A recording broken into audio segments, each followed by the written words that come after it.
Godaan sesuai keyakinan dimulai. Berdoa selesai. Alhamdulillah. Sebelum kita memulai materi, Ibu mau tanya dulu nih ke kalian. Pernah nggak kalian bertengkar dengan teman? Pernah. Kenapa tuh? Rebutan, Ibu. Rebutan jajan apa rebutan cowok? Rebutan cowok, Bu, sama Bu. Nah, itu gimana cara kalian untuk akur kembali? Gak usah akur, Ibu. Masih bertengkar, Bu. Saling memaafkan atau masih bertengkar? Masih bertengkar. Oke, bentar ya. Nah, tujuan pembelajaran kita hari ini adalah satu, melalui pengamatan video dan gambar fenomena sosial, peserta didik dapat menganalisis syarat terjadinya interaksi sosial. Yang kedua, melalui diskusi kelompok dan kajian kasus, peserta didik dapat mengklasifikasikan bentuk-bentuk interaksi sosial. Melalui kegiatan proyek kreatif, peserta didik dapat mempresentasikan hasil analisis interaksi sosial dalam bentuk media ringan seperti infografis, peta konsep, drama singkat, atau rekaman audio. Oke, sebelum memulai pembelajaran, agar kalian bersemangat nih, Ibu mau ice breaking sebentar. Ayo, siapa yang mau maju satu orang? Kita akan bermain ice breaking tebak ekspresi. Maju dulu sini, Salsa.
Sebelum itu lanjut ke materi selanjutnya.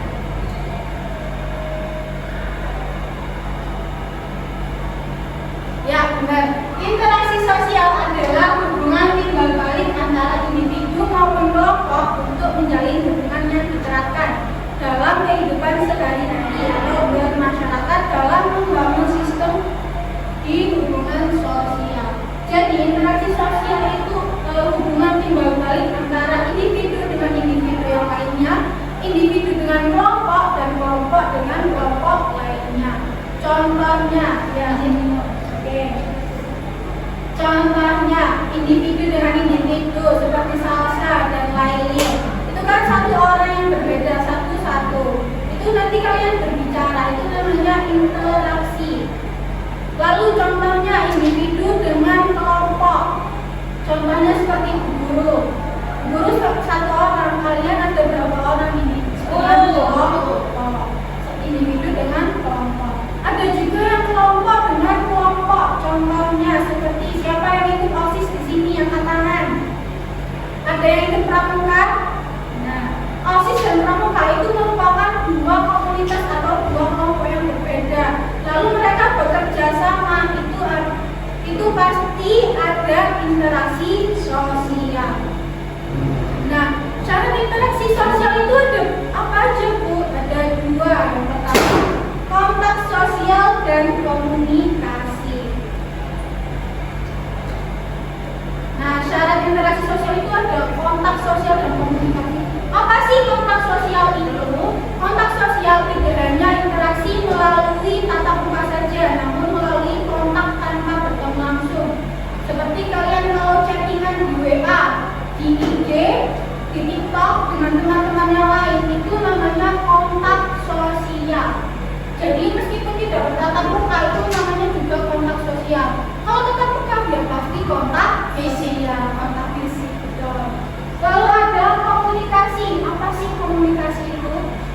Hal yang sangat penting dengan maksud adanya saling mengungkapkan perilaku, entah itu dalam berbicara, sikap, untuk menyampaikan pesan. Jadi kontak sosial itu tindakannya, komunikasinya itu penyampaian pesannya, komunikasi. Apa sih komunikasi sosial itu apa? Nah, ada komunikasi.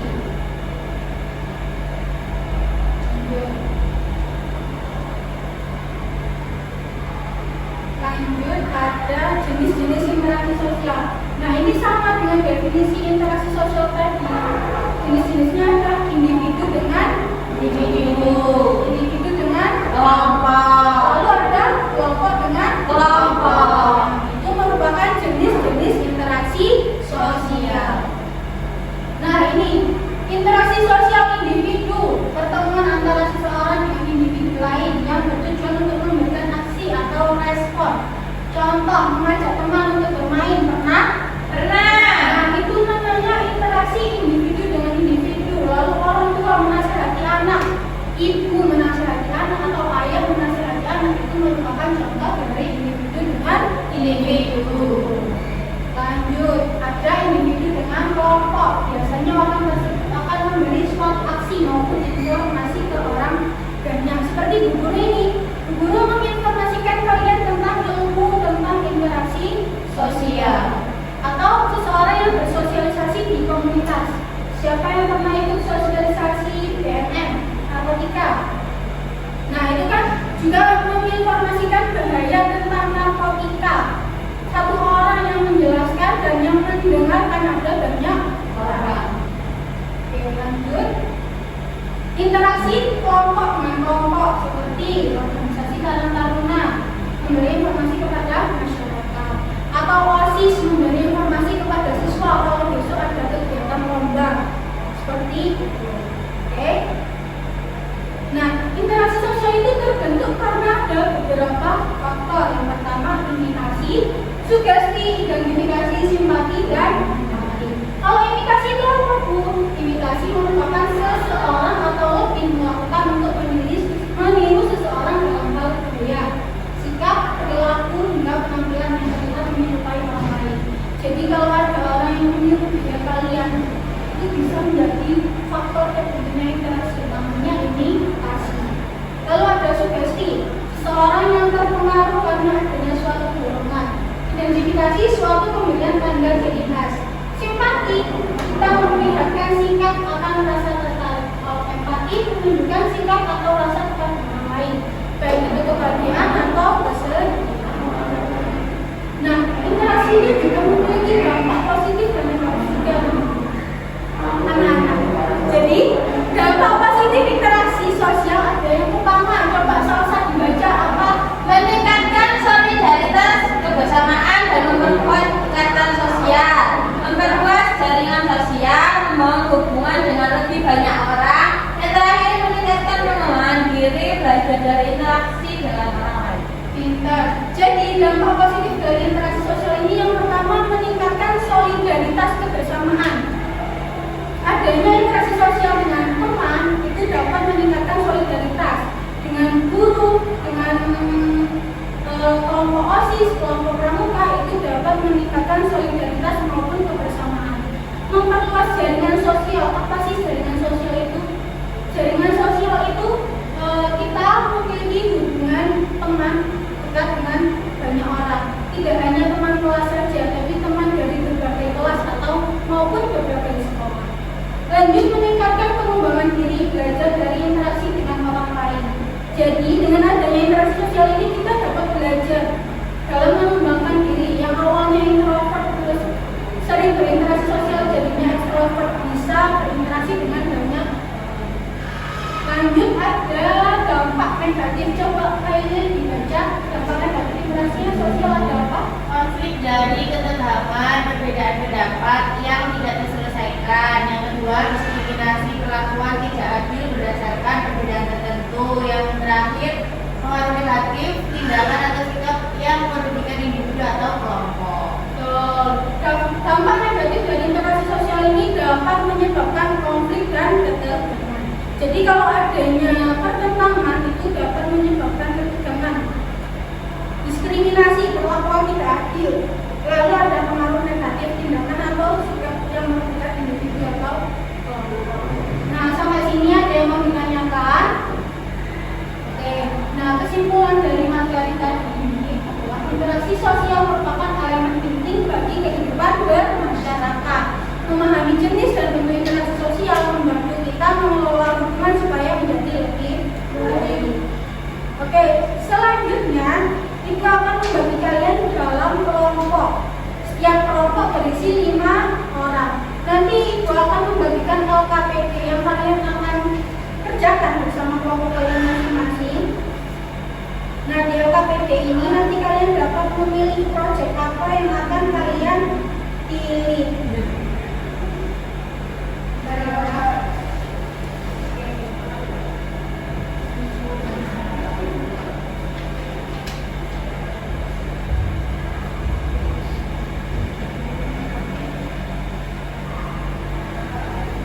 Oke, silakan dikerjakan ya.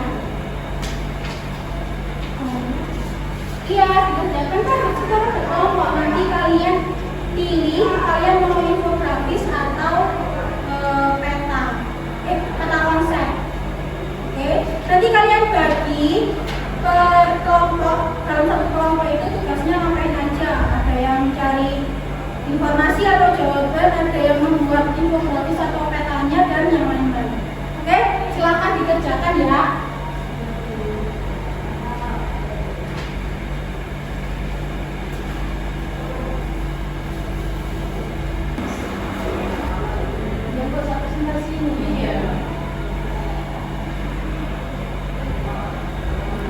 Ayo silakan dikerjakan.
bentuk peta konsep. Nah, untuk kartu kasus E sendiri, di sini temanya adalah musyawarah keluarga, pembagian tugas rumah dan rencana liburan.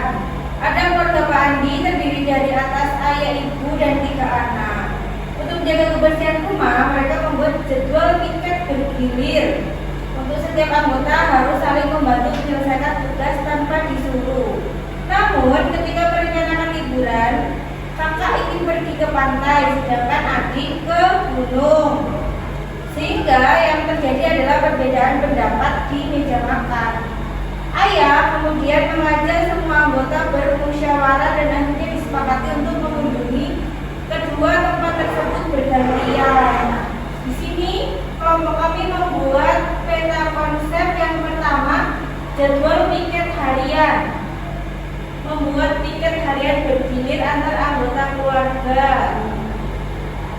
Bentuk interaksinya adalah asosiatif, yaitu kerjasama.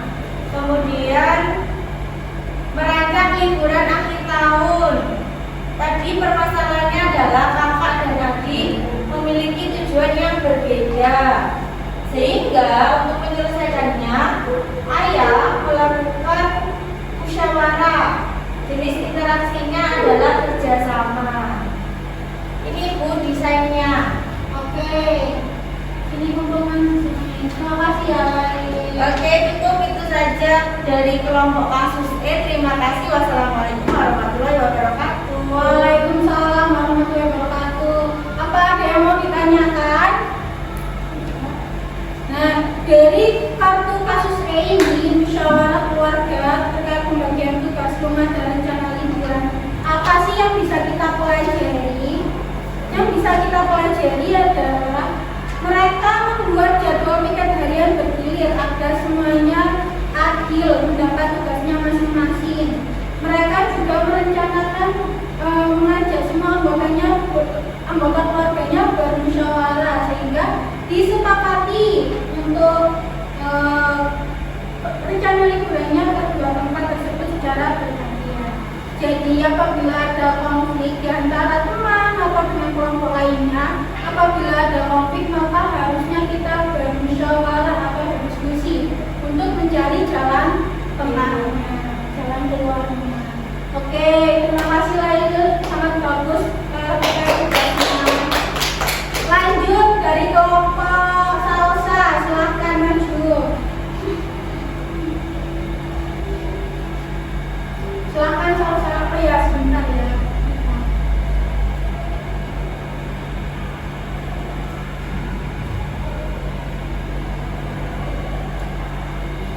Oke, dibaca kasusnya dulu. Yang A sebentar.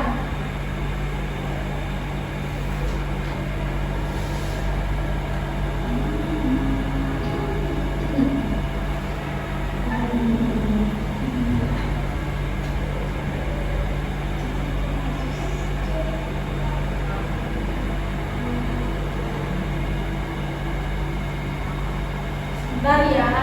Nah, coba dibaca dulu kasusnya.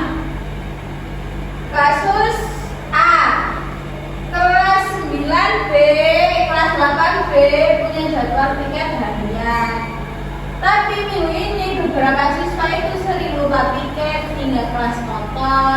Ketua kelas mengumpulkan teman-teman untuk membicarakan masalah ini.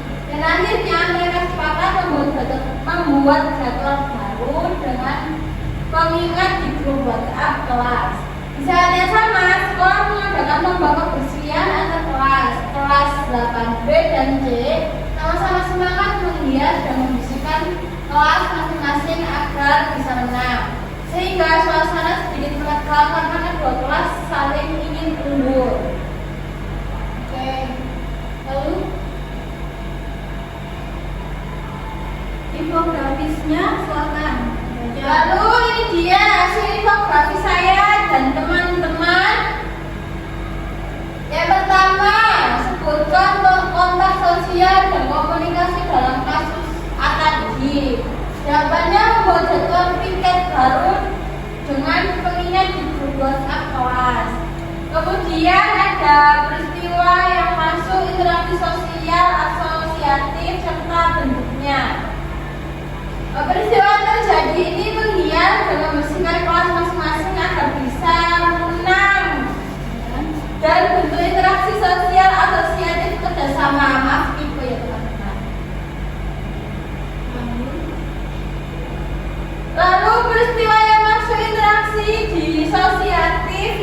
ada suasana sedikit menegang karena kedua kelas di rapat B dan C ini saling ingin unggul dengan bentuk interaksi sosial, disosiatif, persaingan. Kemudian dampak dari itu dua jenis interaksi tadi bagi kehidupan di kelas kita itu asosiatif itu membuat kelas ini menjadi damai, kemudian disosiatif ini membuat kelas menjadi menegang karena lomba. Sekian presentasi dari kelompok kami, mohon maaf bila ada salah kata. Saya akhiri, wassalamualaikum warahmatullahi wabarakatuh. Waalaikumsalam warahmatullahi wabarakatuh. Terima kasih ya Salsa, tugas yang sangat baik sekali. Jadi dari kasus yang dipresentasikan Salsa kurang lebih hampir sama ya, karena ada ketegangan dan akhirnya damai. Dari ketegangan tersebut dari kasus Salsa ini, solusi yang ditawarkan adalah membuat jadwal piket baru dengan pengingat di grup WhatsApp kelas. Lalu bentuk interaksinya adalah asosiatif, bentuknya seperti membias dan membersihkan kelas masing-masing dengan melakukan kerja sama membersihkan kelas. Lalu disosiatifnya itu ada apa? Yaitu suasana sedikit menegang karena kedua kelas saling ingin berkumpul. Baik, terima kasih Salsa atas presentasinya yang sangat baik dan lain. Kita bertemu dulu. Oke, dari yang kalian pelajari hari ini, kita akan menyimpulkan beberapa hal terkait interaksi sosial. Tadi apa interaksi sosial itu? Ada yang mau jawab? Interaksi sosial adalah Hubungan timbal balik antara individu maupun kelompok untuk menjalin hubungannya diterapkan dalam kehidupan sosial.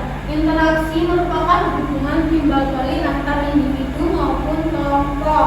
Jenis-jenis interaksi ada berapa? Ada tiga. Apa aja? Individu dengan individu, individu dengan kelompok, kelompok dengan kelompok. Betul, sudah pintar ya. Lalu Ibu akan membagikan kalian terkait exit ticket. Ini adalah lembar refleksi yang akan Ibu bagikan. Nanti kalian tulis apa hal yang kalian pelajari hari ini dan di bawahnya ada emoticon apakah kalian sudah paham atau cukup paham. Nanti kalian pilih. Silahkan ditulis ya. Waktunya 2 menit aja. Cepat ya. Kalau sudah bilang Sebentar Bu. ayo, apa yang kalian pelajari hari ini? Apakah cukup menyenangkan pembelajaran hari ini? Sudah Bu. Sudah. Coba sini mau lihat. Oke. Kelompok 5. Satu hal baru yang pelajari hari ini, asosiatif dan disosiatif, jenis-jenisnya dan syarat. Tingkat pemahamannya cukup paham. Dari kelompok 3 yang dipelajari hari ini adalah contoh-contoh bentuk interaksi sosial. Tingkat pemahamannya paham betul. Oke, dari materi yang kita pelajari hari ini terkait interaksi individu dengan individu, individu dengan kelompok, kelompok dan kelompok, semoga dapat memberikan pelajaran bagi kita semua. Apabila ada ketegangan, maka kita sebaiknya harus bermusyawarah atau berdiskusi agar dapat menemukan solusi yang tepat atau jalan keluar. Baik, sampai sini ada yang ingin ditanyakan? Tidak Bu. Tidak, oke. Pembelajaran kita hari ini kita cukupkan dulu.